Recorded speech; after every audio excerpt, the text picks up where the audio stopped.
Rafa, first off, welcome back. Obviously, a very special moment for you after being out for, I think, 9 months scoring. Just take me through that moment and what it felt like for you.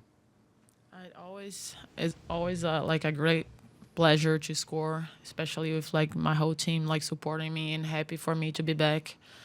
But first of all, I'm really happy to be back. I know scoring is a big moment in the game, but like for me, just playing a few minutes and be with the team, that's the best like feeling ever.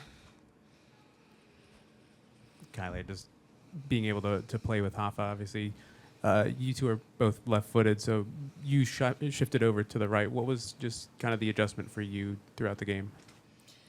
Yeah, I mean, I think it's so great to have Rafa back. We missed her so much last year. She's such an important player, and I know last year was really difficult. So to have her back is the best feeling ever. To see her score. I mean, we joked about it before the game too. We're like, "Oh, you scored in your debut. Like, let's do it again today." So she's such a threat in like offensively for us and defensively. So yeah, I mean, I'm happy to play wherever. It's amazing to play next to her. I guess for both of you, just kind of in the game overall, what did you feel kind of the flow of the game was? Obviously, it was a very chippy game. Just for the first game of 2025, how did you kind of manage throughout the full 90 minutes? Yeah, we know Spirit's a physical team. We kind of knew they were out for blood after the championship last year. They're a tough team, and credit them to get the goal back. I mean, I thought we controlled the game pretty much for the most part. And yeah, to lose in pens, it happens. That's football, and we learn from it and we move forward. Thanks. We're going to go to the Zoom. We'll go to Jason Anderson. Hello. Thanks to you both for speaking with us tonight. This question. Jason, we lost you. At your end, what was allowing you to maybe control the game in the manner that you were able to? Hey, Jason, we lost you for about 60% of that question. Okay. How about now? Yep, we got you now. Okay. What was allowing you to control the game as you did? Obviously, only the goal itself is kind of a special goal. Outside of that, very few chances for the Spirit. What allowed you to do that?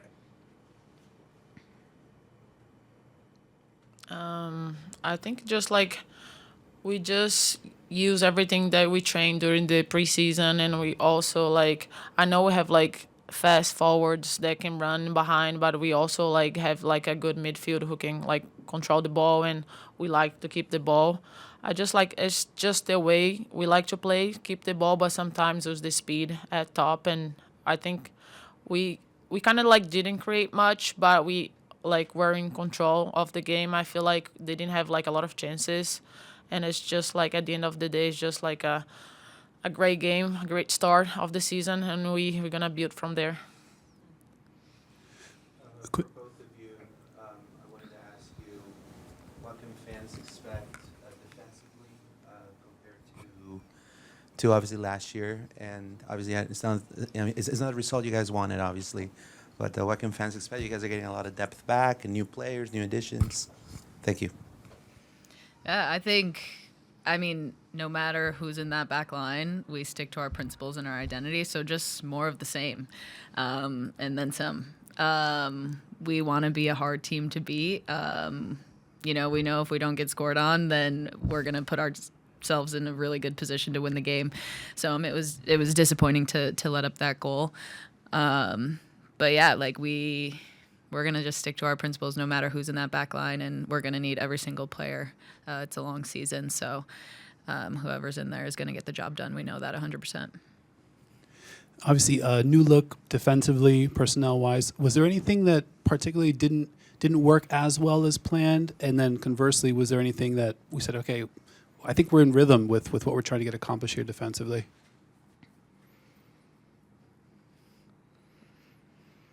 I think it went according to plan. Like Rafa was saying, like we were pretty in control of the game. We knew the spaces we wanted to exploit, and we did a pretty good job doing that. So yeah, I think it went according to plan. Obviously, it was a bummer to give, up that goal. Like I said, great goal by them. Sometimes you just got to put your hands up. And yeah, we just got to, be more dangerous going forward and create more chances. Quick follow up there. Is there anything different about preparing as being like the top team in the league and the team that everybody's gunning for versus last year? Is that something that you can feel like palpably? Yeah, I think like now we have like a target on our back because everything we did last season, but we also have like this mentality, like an underdog mentality that we still like gonna chase the whole season. And I know it's gonna be hard now. We always like say now, for us to win the game, we're gonna have to like put like over 100% because all the teams wanna beat us now after the last season. So we just have to improve and like raise our standards. For you guys, this is kind of an uncharted territory feeling, losing at home. Having a game like this before the season even technically starts, how beneficial is that just to have that kind of taste of that disappointment to now fuel your fire heading into the regular season? Yeah, I mean, obviously it's a final. We wanted to win that game 100%. That was the goal that we set for ourselves, so it's disappointing. But we'll remember this feeling and we'll learn from it and grow from it. And yeah, we're ready to start the season next week.